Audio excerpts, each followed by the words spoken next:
my YouTube channel. Today again, I have a really amazing person here that I'm going to talk to. Rika is here with us today. Rika, thank you so much for being here and doing this with me. How are you doing? First of all, thank you for having me. I'm so excited. I've watched most of the other videos that you've done. And I think you've had some of my other friends as well on this series with like Richal and everybody. So I'm very, very excited because I've heard such amazing things. So I'm really looking forward to it. Thank you for having me. I'm doing well. Just got vaccinated last week. So Nice. just I guess coping with the situation like everyone else. Stay safe, everyone. Please get vaccinated. Yeah, that's amazing. So, okay, we'll just get started. Rika, if you could just start us off by briefly kind of introducing yourself. So, what kind of background do you have, and what's the work that you're currently doing? Awesome. So I'm currently a third year undergraduate student in India. I'm doing an engineering degree. Like the most interesting degree. No one's ever doing this, Never but heard of it. yeah, never heard of it. So unique. But my major is electronics and communications. Um, so that's what I'm doing academically. On the other side of things, I'm currently doing research in kind of multiple domains, which is not a very good idea because it's too much work and I'm constantly overloaded with things, but it's also a lot of fun. So I kind of engage primarily with planetary science instrumentation and planetary science engineering. That's on one side. And that also has a little bit of exoplanet research attached to it as well. And on the other side, I actually do theoretical and computational physics, which is like a whole spectrum away from Wow. planetary science. But yeah, that is actually what I do at CFRC. So I do a lot of interesting loop quantum gravity work, and then I work with binary star simulations on the computational side. So it's a weird mix of multiple things. I've actually recently started exploring science journalism and science policy. So that's what I'm currently doing in the summer. I'm doing like this very interesting program, and I have a wonderful mentor.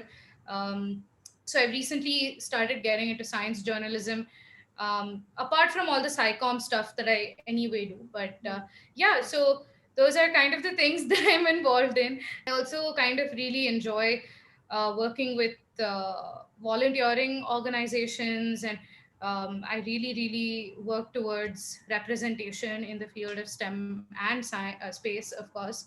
So those are things that are close to my heart. Those are pet personal projects. They have really nothing to do with my work, but yeah, those are things that I really love doing. So that's a little bit about me. That's actually a lot about you because you do a lot of things. So, yeah, thank you so much for sharing that. I think what I hear is that you have such a diverse field of interest and you're trying to like explore every single thing. So, another question that I commonly ask anybody I talk to, like somebody like you who's like very interested in space and STEM, or in space in particular, let's say for this, is, you know, how did you get interested in this in the first place? Because a lot of people have like an origin story, like, I looked up to the stars and I got interested. So do you have something like that, or what exactly like pushed you to pursue kind of this field? I do have an interesting origin story. I do want to be all poetic and say, yeah, one day I looked at the stars and I found my place there and whatever. It's not so magical and so poetic, but it's actually quite nice. I also wrote about this. If you've heard of this other organization called Women in STEM Research, Yeah. WISR. Bison, yeah. So I think all your viewers can check them out as well. They're doing some really great work. So they asked me once the same question, which is like, what got you interested and stuff like that. So I've written it on their post also. But the origin story is I was always a curious kid. So my upbringing and my background is very interesting because my parents kind of exposed me to everything they could as a child. So one summer it would be doing like carpentry workshop, another summer I would be doing calligraphy, another summer I would be doing like pottery and like ballet and all kinds of things. And so my parents really just gave me this freedom to do whatever I wanted to do as a kid. So one such summer, my mother decided ki okay, she needs to be intellectually stimulated now. Now she's done all the fun stuff. She needs to be intellectually stimulated. She found this science study group a few roads away from me. Believe me, I don't know how she found it. And I thank her every day for finding it. So I would go there. So Nalini auntie, shout out to her. She's amazing. So she would teach kids in a way where she would let you explore things. She had this beautiful garden and this terrace and this ledge that you could climb onto from her house and look at the garden and everything. And you could sit wherever you wanted and explore whatever you wanted. So a lot of the kids who came there would come there to get help for school work. Like, how any other study group is. You come Yeah. with school ka homework, you say, "Ma'am, you do this for me, and I'm going to go home." But it was not the case with me. So a part of her house, she had rented out to a postdoc student who was at IIA, the Indian Institute of Oh, Astrophysics. So one day, as usual, she used to have a huge library as well. So when I would go there, I just picked out this book and I was like, "Oh, this looks great." And I think at that time, the whole Higgs boson and God particle phenomenon had happened. This is like way back, I want to say 2008, 2009, around that time. I don't know if I'm getting the date correct, but it was around that time. And basically, I was very curious about it. I was like, "What is this? Tell me more." And she said, "Okay, pick a book and whatever." So I was picking it. I sat on this ledge away from everyone, and that postdoc happened to come there to pick up some of his work, and I'd never met him before. And he was like, "What are you reading? You are barely 9 years old, and you've picked up one special relativity book and you're sitting there. What are you doing?"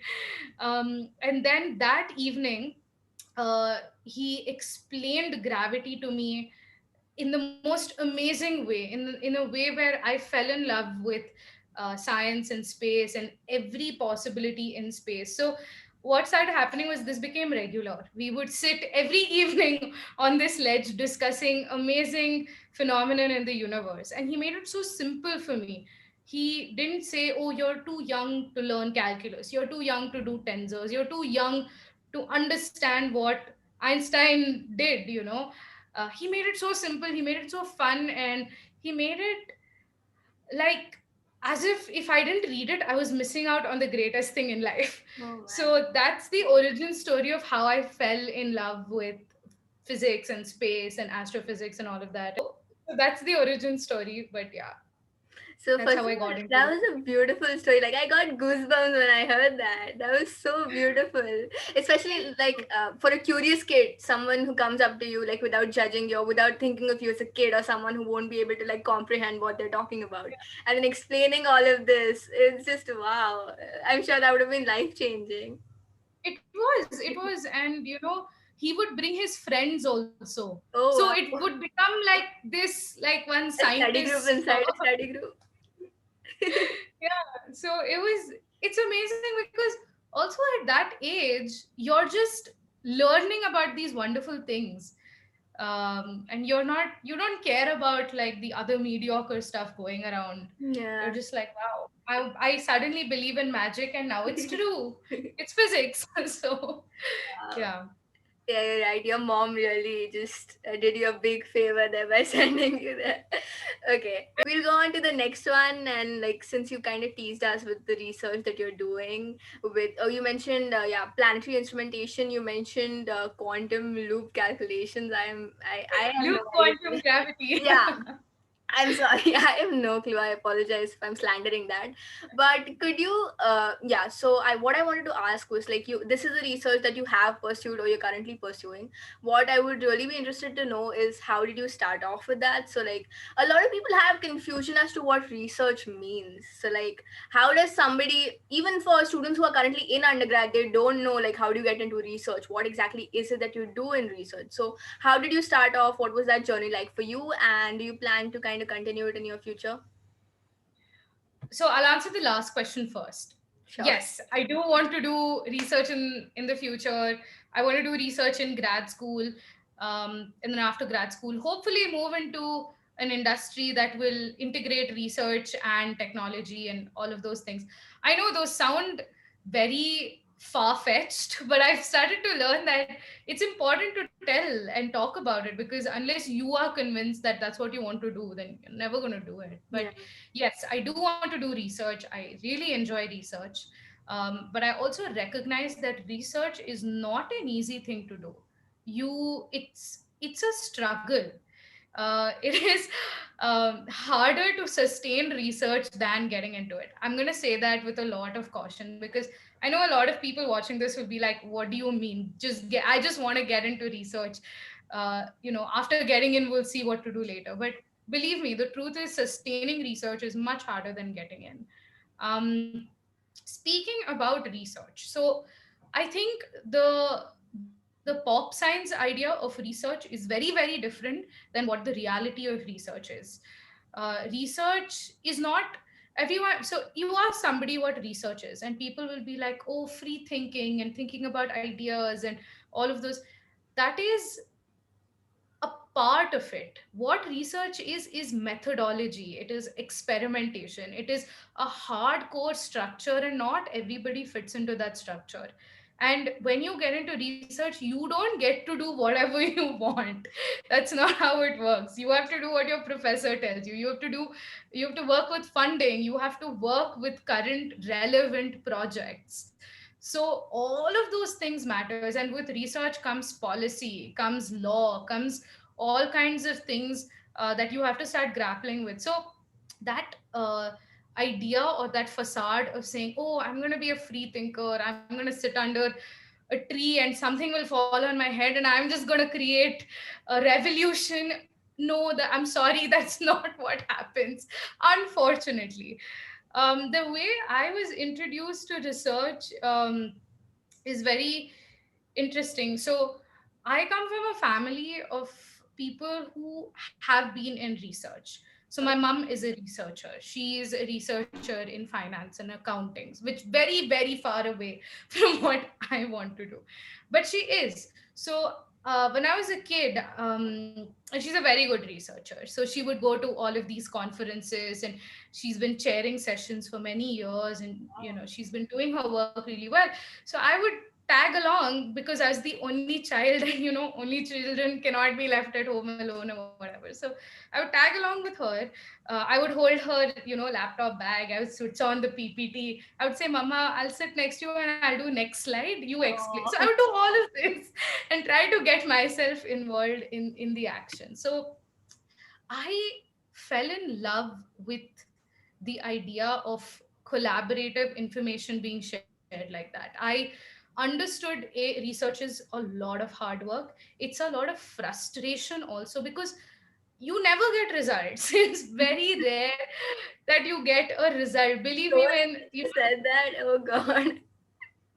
it's true.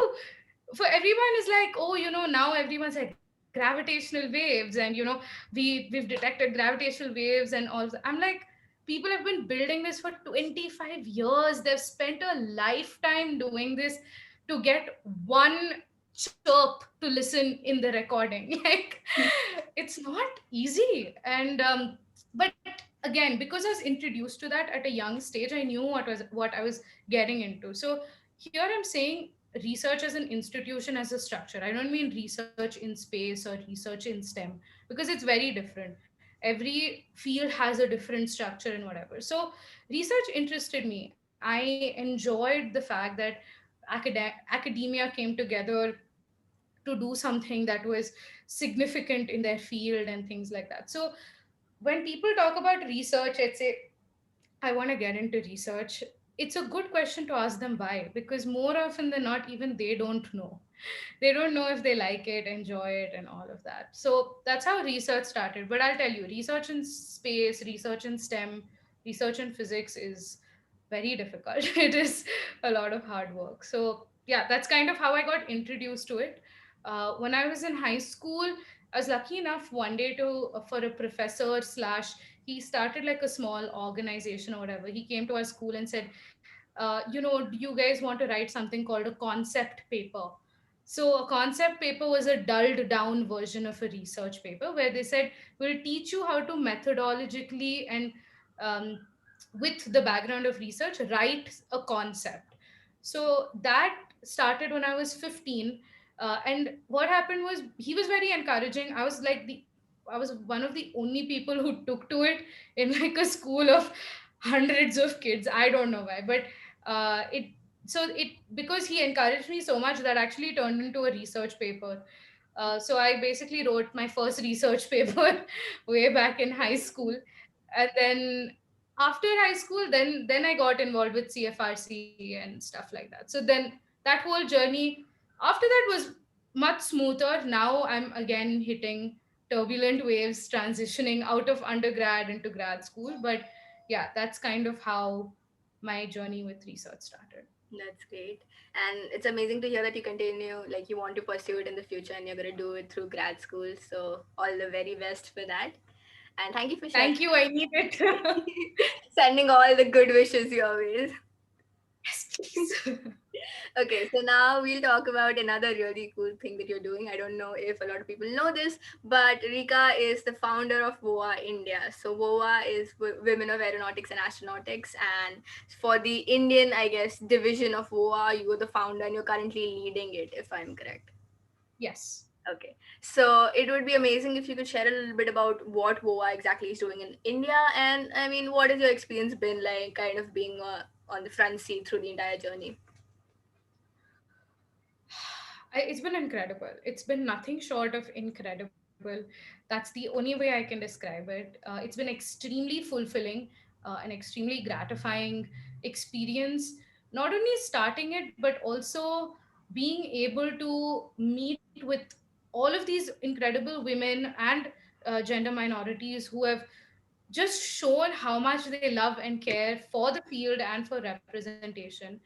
Um, it's going to hopefully be a registered organization very soon. It's the first time I'm talking about it, but that's going to be happening as well. Yay. So it's going to be very exciting. We are going to be doing some like wonderful stuff coming up in the next 1 or 2 months. So please, like look out for all of those things.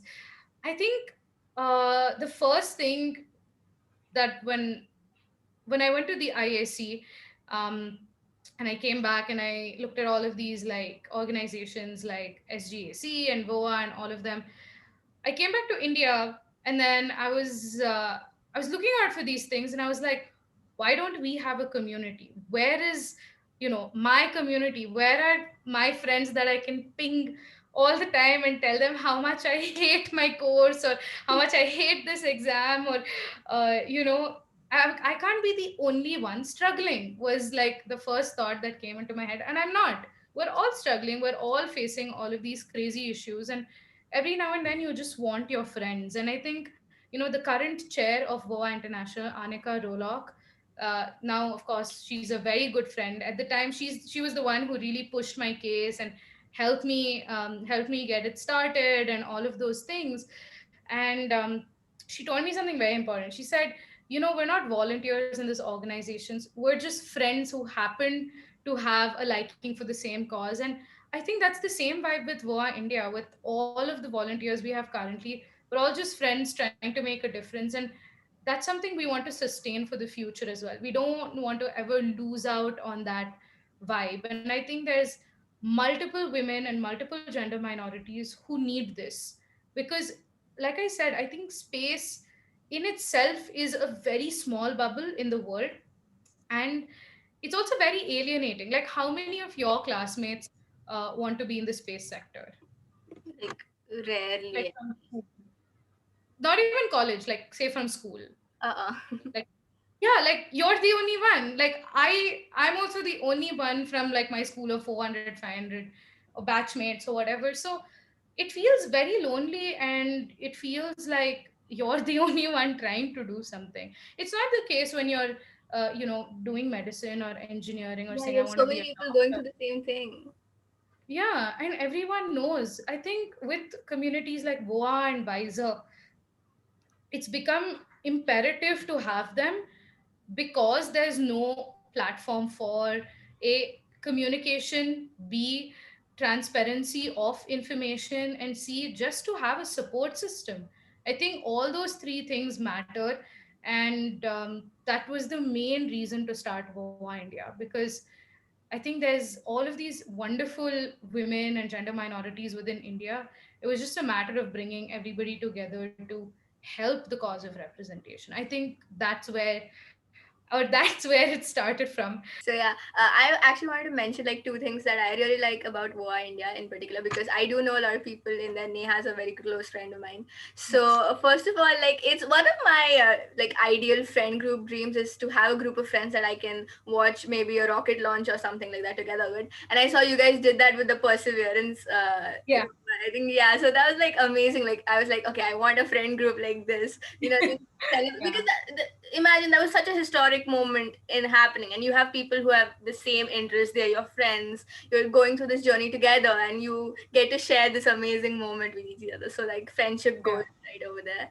And Exactly. the second thing I love so much about Hoa India is how you celebrate each other's like achievements and how you always hype each other up. I really love seeing that all over my timeline. So keep on doing that. It's absolutely amazing.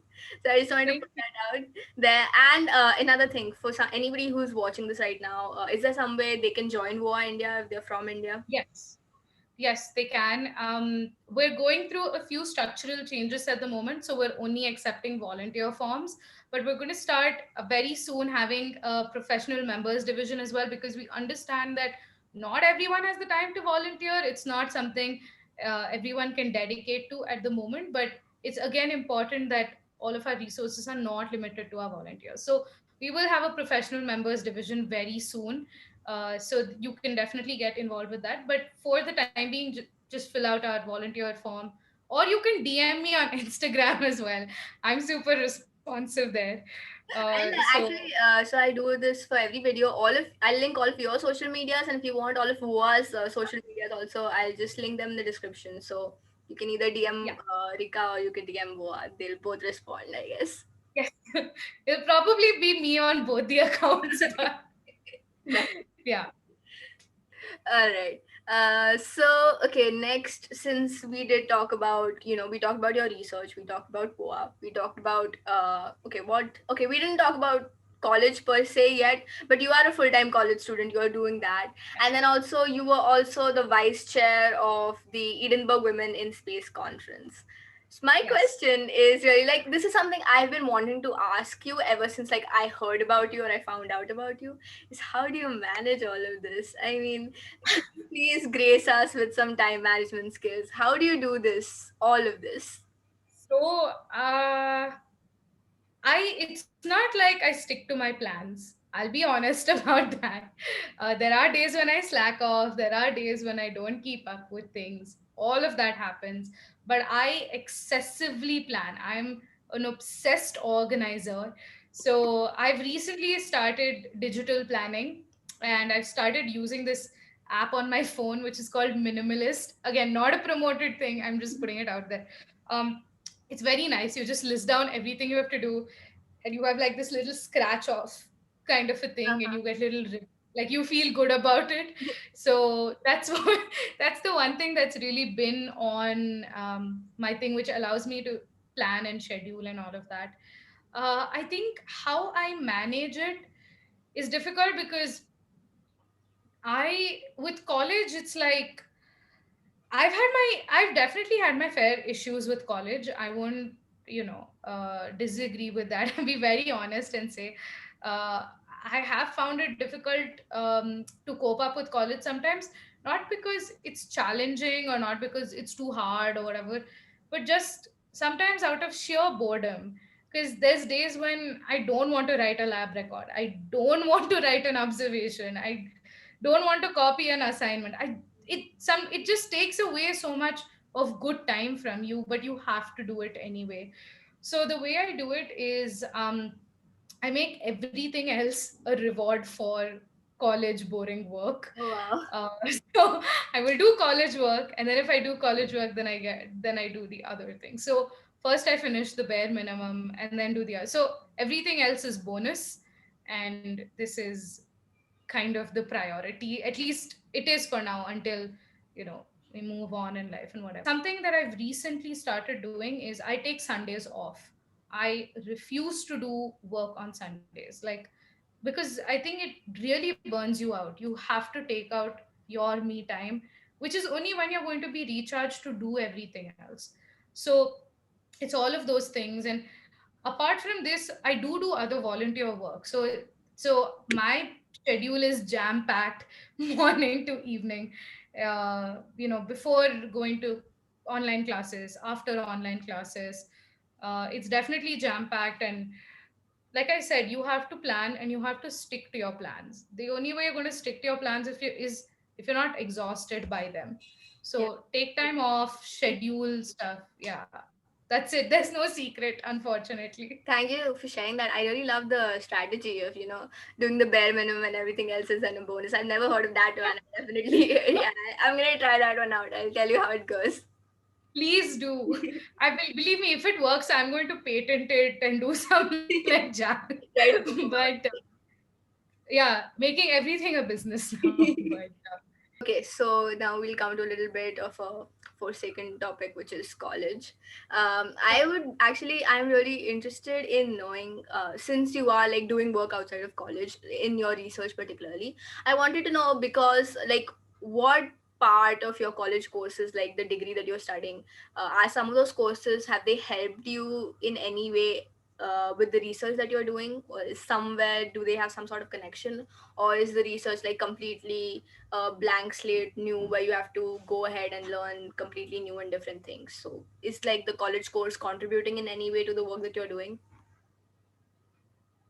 so it's like a very yes and no answer, because my research is very diversified.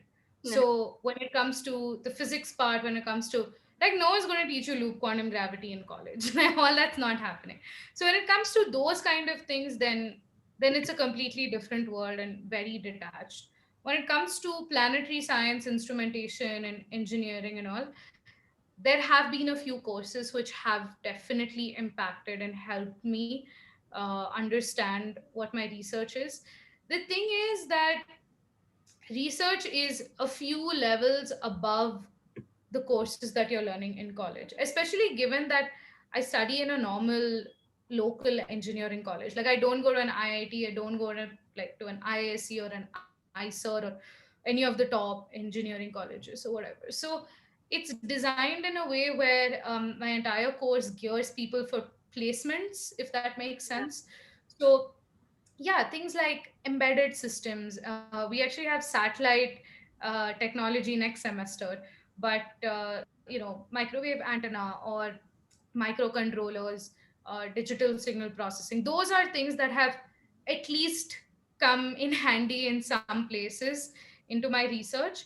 So I won't say it's completely detached. That's why I said it's a very yes and no answer. It depends on what research you're doing. Like, I know for a fact that if you do, I think if you do quantum computing or even quantum technologies, like if you're building amplifiers for quantum technologies, then obviously like your electronics engineering is very relevant and significant. So for me, some part is relevant and some part isn't. So it's like a very yes and no kind of a thing.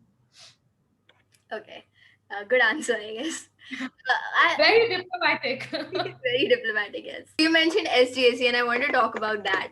So, if like the people who are watching, if you did not know, Richel was on an interview. Richel is friends with Rika, and you, Richel, and Jai, who's also going to be in an interview in a few weeks. Okay. I'm teasing it right now. So Yay. so you guys were a part of the SGAC Moon team that won the first place in the international moon based competition. So first of all, congratulations for that. Thank We're all you. so proud of you. So I already talked to Rachel and like about what the experience was like and everything. What I was really interested in knowing from you, and I'll ask a third continuation question to Jaya, I guess. So I'll just take Yeah. everybody right off that team. I wanted to know like about SGAC in particular. Like, how did you form this team? Because I believe there are international members in this team as well. So you guys are from all around the world. So how did you like get involved with this kind of community, with this team, and what was that experience like networking with these amazing people? So the team is actually really big. I haven't actually networked with all of them. Let Oh, me also say that because that we big. were all in different departments, doing Oh, different yeah. work and stuff like that. So it's a really big team. Um, how did I get involved? So I knew about SGAC uh, when I went to IAC. And then after that, that's when I signed up on their website and whatever. And, I'd been following them for a while, but I wasn't really finding my group and my space. And I liked what they were doing, but, nothing was really clicking for me. And then through Richal. So Richal, me, and we know two more people. So Kanchan, who is also part of WOAA India, and then Richal has a friend called Kunal. So the four of us actually did this very interesting project um, for this hackathon called Act in Space way back, in October, November. And then after that, Kunal actually found this posting on the SGAC groups, and he said, "Hey, I think we should reach out to Celine." And Celine was, the person who actually got all of us together. Oh, And basically, he said, "Okay, why don't we go do this?" And I said, "Yeah, if you guys are going to be there, then even if the rest is bad, I know I still have my people." And then I signed up. Um, I think for me, the biggest takeaway from the whole experience and project, and this is a good thing. If you're like me, you enjoy exploring the different areas of space and stuff like that, then definitely do projects like this, because in the entire project, although I'm an engineer and stuff, I didn't touch any of that. I actually decided to do the space economics and oh budgeting part. wow. So I actually did the whole financing and stuff. So it was That's a so great learning experience, so different. It was a great learning experience for me. And then I also was involved with Richel's group. So she headed the society and culture part, which is how do you develop a society on a new base and stuff. So I worked with both the groups, and I was so excited to work with the economics part and the finance part. So I actually have a small economics background. In high school with science, I did economics because I really, really liked it. And maybe at some point in the future, I might do it again. I don't know. nice. But yeah, that's what I worked on. So the entire project, I worked on something completely new, something I'd never touched before. And it gave me the research experience. It gave me um, putting it into a structure, learning something, and then making something substantial out of it. Because I think in space and space research, this is something like, this is a small piece of advice for everybody watching, which is if you get involved in one thing, you tend to stick only in that one thing. For you to say, okay, I'm going to do planetary science research, you'll always be in planetary science research. But if you say, I want to go explore space law, it's very difficult to suddenly make a change and suddenly tell a professor being like, hey, I'm interested and I want to explore this, because there's already people who've done work there and who are already getting internships and getting projects and whatever. So when projects like this arise, make sure you choose something that you otherwise can't explore, so that so you also learn in the process, but then you also make sure that, okay, this is something I like, this is something I don't like. So explore as much as you can within projects like this. It's very, very useful. So yeah, that's the little tidbit. Is I did not work on any science part, and I worked all on the Really commerce and yeah, finance yeah, and because you economics. have such you have a very well established research background. So I was expecting that you would kind of play to your strengths in that project and help with that particular. But yeah, like I'm really surprised to hear that. But then, of course, like the explanation that you gave, it makes sense. So did you enjoy Yeah, doing that? The economic. I loved it. I absolutely loved it. And I think at some point I might pursue it. I don't know, but I love the experience. It's definitely something.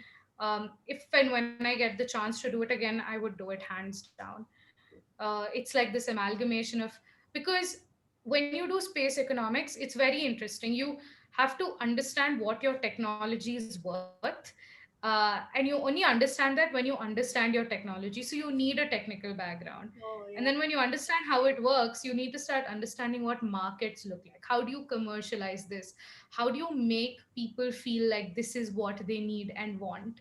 So then you understand people's psychology, you understand market behaviors, you understand what else is dictating space economics. Because for the longest time, what dictated space economics was actually political policies. Like, even if you saw the Apollo 11 launch and all of that, was a huge race. The race to space was dictated by political policies.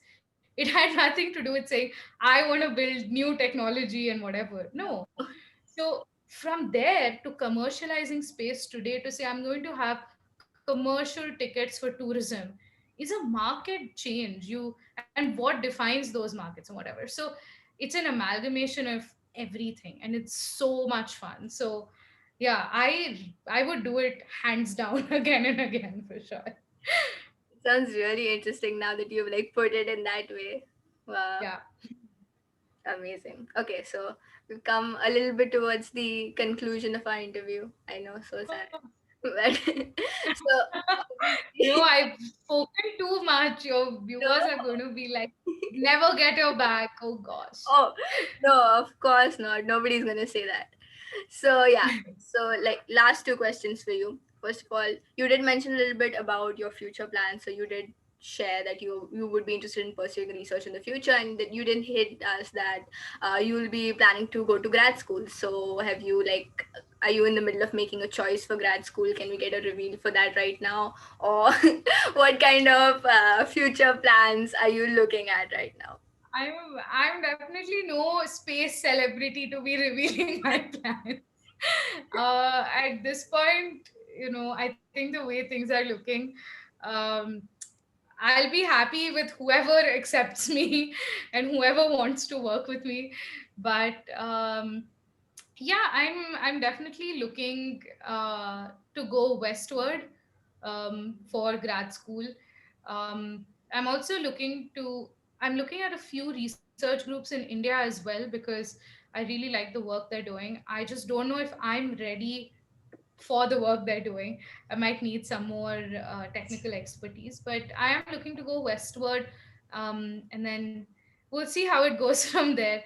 But yeah, I'm definitely looking to maybe do a PhD program as of now, but I don't know how that will work out in like 3-4 months. I might suddenly switch and just do something else. But yeah, I'll wish you all the very best for that. I'm sure you'll thank do you. great.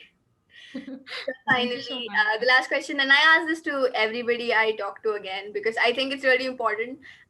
What advice could you give to somebody who's just realized, who got to experience what you did when you were 9? That suddenly that I'm so excited about this space thing. This is what I want to pursue.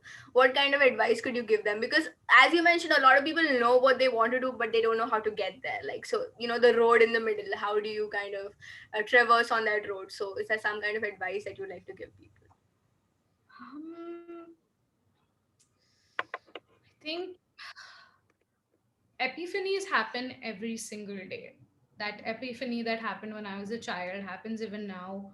I'm sure it'll happen forever, and it's happening even with everybody else around me and all of you guys as well. I think my advice is never feel like it's too late to start. I know somebody who quit their software job when they were 45 years old and went on to do quantum computing research at CFRC. So I've met, and at the same time, I've met a person who, right after 12th grade, went to do a PhD directly at Perimeter Institute and is a postdoc now at Stanford. So I've seen the spectrum. Both I ends. recognize the potential is beyond endless, believe me. And age is it's the number of revolutions around the sun. Okay, it's nothing more than that. Please stop making it a thing. Every time I read science articles or I read like journalistic, I hate when they mention the age. They're like, 15-year-old girl does this. No, her age has nothing to do with this. And stop making everyone feel bad that they haven't peaked Yeah. at 15. It's such a bad thing, and very irresponsible journalism, I would call it, because and that was one of my issues with that whole Times Magazine Kid of the Oh Year yeah. that Uh, they, I think I wrote something on my Instagram about it as well. yeah, yeah. um I love the work she's doing. Geetanjali is an amazing girl. She's doing some wonderful work, but you need to report things in a way that don't make others feel bad. You can't make somebody feel bad for not peaking, at the earliest age possible. So there is no age to doing things. You can start whenever you want. um, you know when you look at kids who are 11, 12 doing amazing work, it's okay. Imagine the things you can do in the next 11, 12 years, right? Don't let your life choices be dictated by somebody else's journey. And I have to say this to myself also every day. This is not me spewing out gyan to everyone. I also feel very dejected when I see people around me have better opportunities, when younger people are doing better work, because it's not that I'm jealous or something. It's just, and I think everyone deals with this, which is, why not me? Yeah. What did I do so wrong that I'm not getting? It's not. And so don't limit yourself by your age. I mean, society will do it anyway, but you don't do it, and don't get dejected. I think that's a big piece of advice that everyone should listen to.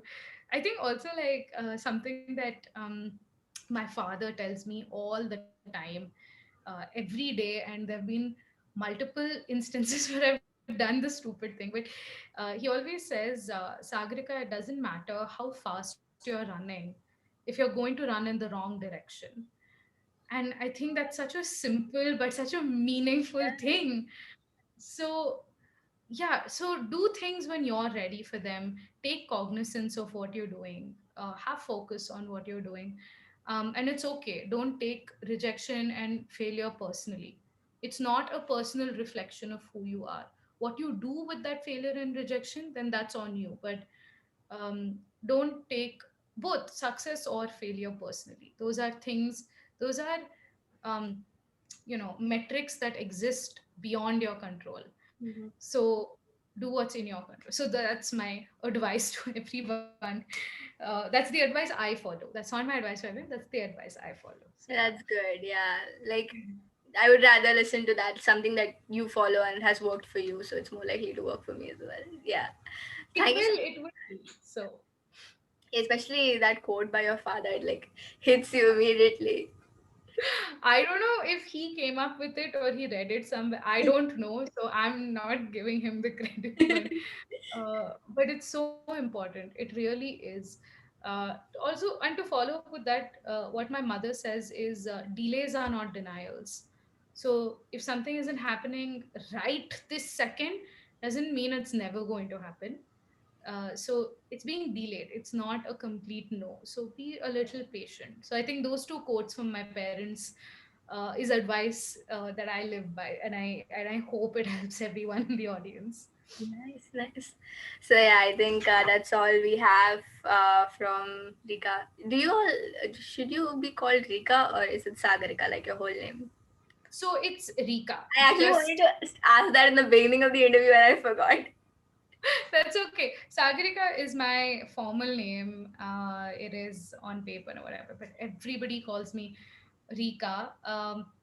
My school friends, however, have a plethora of embarrassing names for me that I shall not be revealing. It won't be But, repeated. Got it, got but it. yeah, please call me Rika and Got it. nothing else. Yeah, so again, I'll just mention this. Anybody who's interested in contacting Rika, all of her social medias and all of WOA's social medias, I think I'll link all of them in the description. And as you heard her say herself, she does respond to all of her DMs. So DM away, I guess. Definitely. Yeah. And if you want to write to me about your research, or you want help, or you want to collaborate on a project, I'm open to all of that as well. So Nice. Just hit her up, guys. yeah, please do. Okay. Again, I just wanted to thank you before I like officially close the interview. Thank you so much for doing this. And again, wishing you the very best for all of the amazing things that you do in the future. And we're gonna cheer for you. Thank you so much, Savri. I had such a wonderful time talking to you, and I hope to see you at all of our events very, very soon. Sure. And thank you so much for having me today. This has You're been most, wonderful.